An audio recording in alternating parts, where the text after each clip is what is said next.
నమస్కారం. తెలుగు ఖ్యాతిని విశ్వవ్యాప్తం చేస్తున్న మహోన్నత వ్యక్తి, తెలుగు చలనచిత్ర పరిశ్రమ ద్వారా తన అసమానమైన నటన ద్వారా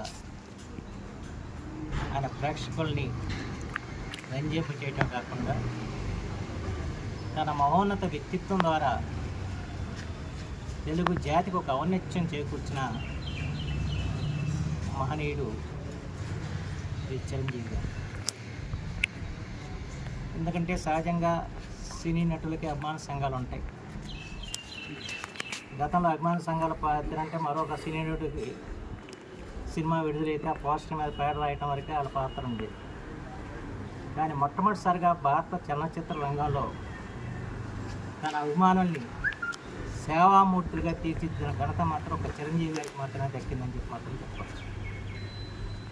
ఆయన ప్రారంభించిన బ్లడ్ బ్యాంక్ ఈ రోజున మహోన్నత శిఖరాలకి ఎదగటమే కాకుండా ఎంతమందికి ప్రాణదానం చేసిందో చెప్పడానికి. ఆయన ఒక్క పిలుపుతో లక్షలాది మంది అభిమానులు రక్తదానం చేయటం, ఎవరైతే ప్రాణాపాయంలో ఉన్నారో వాళ్ళందరికీ కూడా మళ్ళా వాళ్ళని సజీవంగా ఉంచే దాంట్లో ప్రధానమైన పాత్ర చిరంజీవి గారి అభిమానులు చేశారు.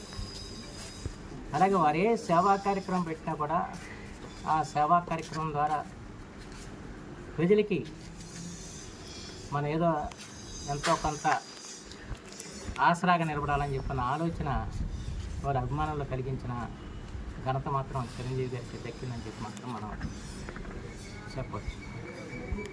ఎందుకంటే ఆయన రంగప్రవేశంతో సినీ రంగంలో ఒక వినూత్నమైన మార్పులకు శ్రీకారం చుట్టడం కాకుండా తన అభిమానుల్ని సేవా నిరతులుగా తీర్చిదిద్దిన ఘనత కూడా ఆయన దక్కించుకున్న విషయం కూడా మనం గుర్తుంచుకోవాలని చెప్పి మనం అనుకోవచ్చు. అలాగే ఎప్పుడు ఏ ఆపద వచ్చినా కూడా ఆ ఆపదలో ప్రజలకి నేనున్నానంటూ ఒక భరోసా ఇచ్చిన వ్యక్తి చిరంజీవి గారు. కరోనా సమయంలో కూడా ఆ రోజున ఆక్సిజన్ కొరత తీవ్రంగా ఏర్పడ్డప్పుడు సిలిండర్ల పంపిణీ చేయటం కానివ్వండి, అలాగే ఆ రోజున ఎవరైతే కరోనా బారిన పడ్డ వారికి ప్రాణ రక్షణ కోసం ఆయన చేసిన కార్యక్రమాలు కానివ్వండి, అవి చరిత్రలో నిలిచిపోయామని చెప్పి కూడా సందర్భంలో నేను ఆశిస్తూ ఈ రోజున తెలుగు జాతి అంటే గుర్తుకొచ్చే వ్యక్తి చిరంజీవి గారు. ఎందుకంటే అది మనం చెప్పుకున్నది కాదు, ప్రధానమంత్రి నరేంద్ర మోడీ గారు ఆయన ఎవరినైనా తెలుగు వారిలో రాజకీయాలకు అతీతంగా గౌరవిస్తున్నారంటే ఒకే ఒక్క వ్యక్తి చిరంజీవి గారు అన్న వాక్యం మాత్రం మనం మర్చిపోకూడదు. ఆయన తన సరసన ఏదైనా కార్యక్రమం కూర్చోబెట్టుకుంటే ఆయన ఎంత సంతోషిస్తారో మనం కళ్ళారా చూసాం. అలాగే వారిని రాజకీయాలకు అతీతంగా, కులాలకు అతీతంగా, మతాలకు అతీతంగా ఆయన్ని అభిమానించేవాళ్ళు, ఆరాధించేవాళ్ళు పోకలుగా ఉన్నారు. వాళ్ళందరి అభిమానాన్ని చూరగొని ఒక ఎత్తు అయితే దాన్ని నిలబెట్టుకోవటం మరొకటి.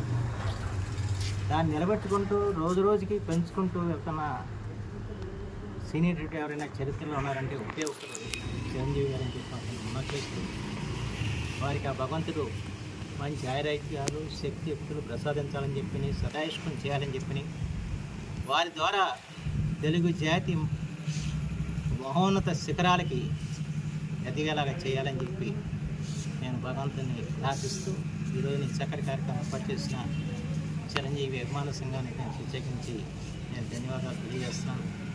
ఎందుకంటే వారు ప్రతి సంవత్సరం కూడా కార్యక్రమాలు చేస్తూ ఉంటారు, అనేక సేవా కార్యక్రమాలు చేస్తూ ఉంటారు, ఎంతో క్రమశిక్షణాయుతంగా వ్యవహరిస్తుంటారు.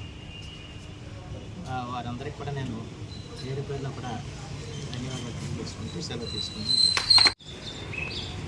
ఈ రోజున చిరంజీవి గారి 70వ పుట్టినరోజు సందర్భంగా చిరంజీవి అభిమాన సంఘం అవనిగడ్డలో ఏర్పాటు చేసినటువంటి జన్మదిన వేడుకలకు ముఖ్య అతిథిగా చేసినటువంటి మన ప్రియతమ నాయకులు డాక్టర్ మండలి బుద్ధప్రసాద్ గారికి,